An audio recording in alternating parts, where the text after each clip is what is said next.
students, welcome to the class। बच्चों, अभी तक हम लोगों ने जो लेक्चर पढ़े उसमें मैंने आपके जो बुक है उसका जो कंटेंट में चैप्टर 1 मेंशन है उसको पढ़ाया, चैप्टर 2 भी पढ़ाया। Chapter 1 crop production and management, chapter 2 microorganisms friend and foe, ये दो चैप्टर मैंने कंप्लीट किए बच्चों।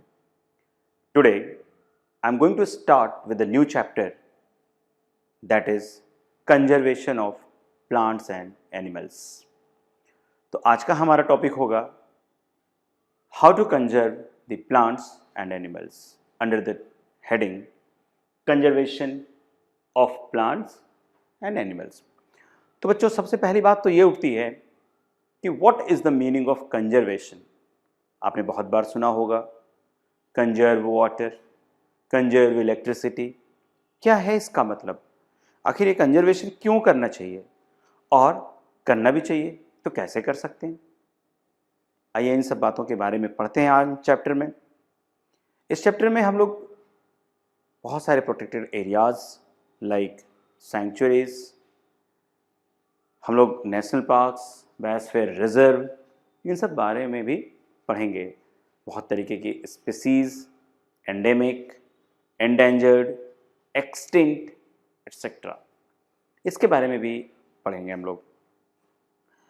इस चैप्टर का जो मेन थीम है बच्चों वो यही है कि फॉरेस्ट को कैसे सेव किया जाए और एनिमल्स को भी कैसे बचाया जा सके। तो आज की डेट में जो सबसे बड़ी प्रॉब्लम है वो ये है कि एक्वायरिंग ऑफ लैंड। कोई सोचता ही नहीं, कोई ध्यान ही नहीं देता कि ये जो लैंड हम एक्वायर कर रहे हैं वो एक्चुअली कहाँ से, ट्रीज को काट रहे होंगे, बड़े बड़े फॉरेस्ट को डिस्ट्रॉय कर रहे होंगे।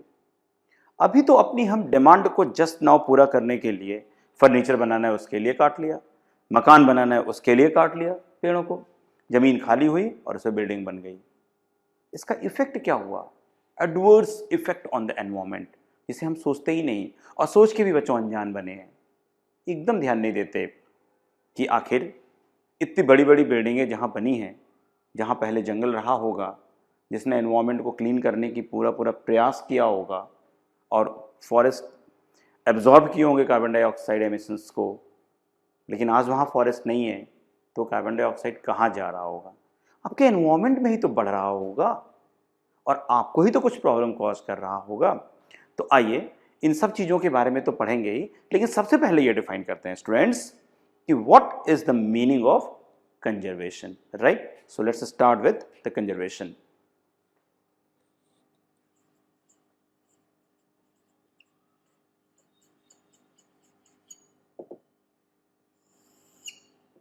Conservation is what? Wise and judicious use.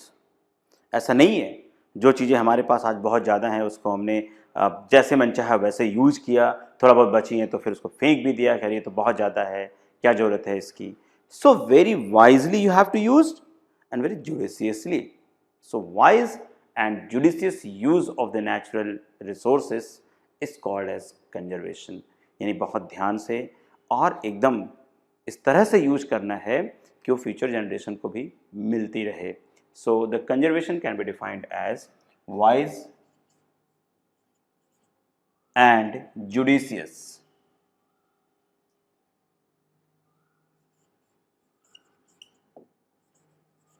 And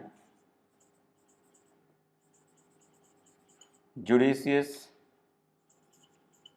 use of natural resources, right बच्चों?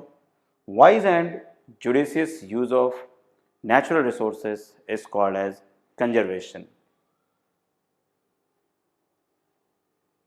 बेहतर होगा all natural resources, what you may write, wise and judicious use of natural resources is called as conservation।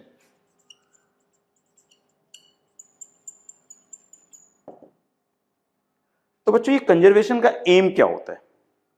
Conservation तो हम कर रहे हैं, चलो भाई हमारे जो नेचुरल रिसोर्सेज हैं जो नॉन रिन्यूएबल हैं या जो रिन्यूएबल हैं उसको हमने कंजर्व तो किया, उसका बहुत अच्छे से उसको यूज़ किया, जितना ज़रूरत था उतना ही यूज़ किया, बहुत वाइजली यूज़ किया। लेकिन बच्चों क्यों, किस एम के थ्रू ये काम करते हैं? एम क्या होता है हमारा कंजर्वेशन के लिए? सो कंजर्वेशन इज एम्ड एट, क्या एम है कंजर्वेशन का, उसको देखते हैं अब।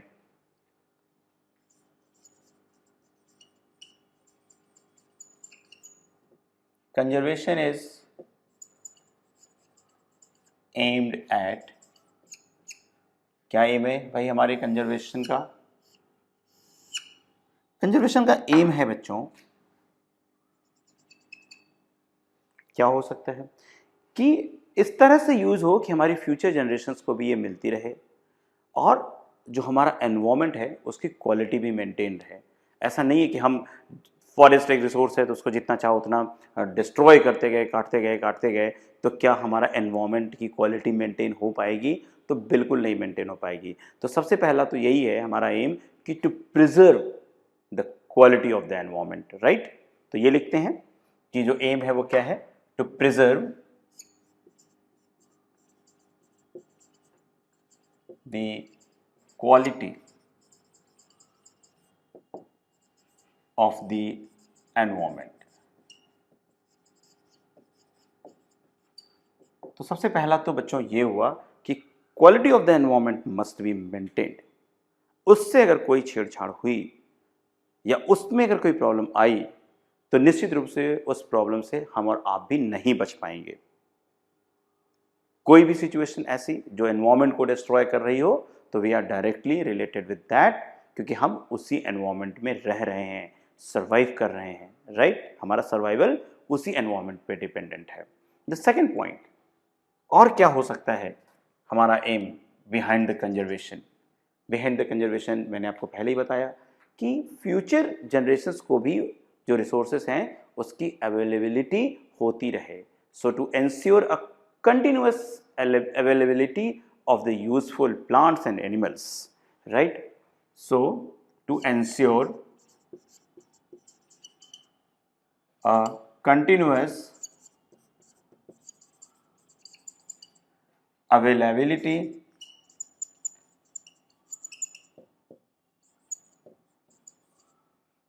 किस चीज की अवेलेबिलिटी होनी चाहिए? Of useful plants and animals and other materials, of useful plants and animals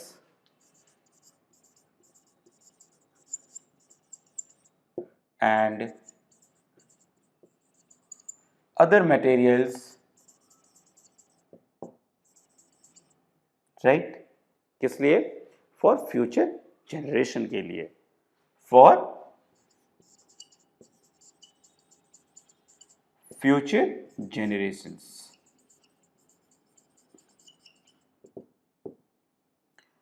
तो बच्चों इस बात का जरूर ध्यान देना है कि जो रिसोर्सेस आज मेरे पास अवेलेबल हैं उसको सिर्फ मुझे ही नहीं यूज करना है, मुझे अपनी जरूरत के अनुसार यूज करना है। और इस बात का भी ध्यान रखना है कि the quality of the environment must be maintained as well as these all resources should also be available to the future generation, उनको भी मिले, right? So this is what the aim of the conservation is।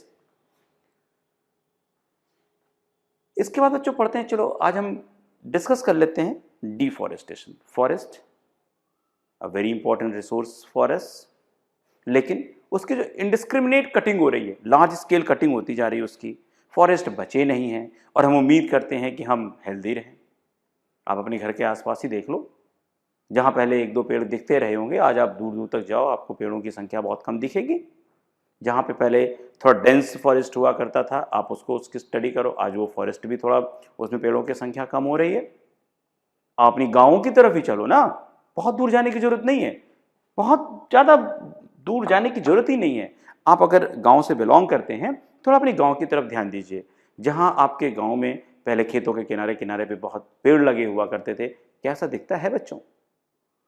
Of course दिखता तो होगा, लेकिन थोड़ा उनका number बहुत कम होगा। और हम उम्मीद करते हैं कि हम स्वस्थ रहें, हम उम्मीद करते हैं कि मेरा एनवायरनमेंट बहुत हेल्दी रहे, हमें फ्रेश एयर भी मिले, लेकिन जो मेरी अपनी जिम्मेदारी है, we are not doing that, उसको तो हम कर ही नहीं रहे। तो भाई अगर हमें कुछ लेना है, if I want to take something from my environment, I have to give something to my environment, उसे देना भी तो होगा। तो let's discuss about the deforestation and its causes. Deforestation है क्या और उसके पीछे कारण क्या है, हो क्यों रहा है, राइट?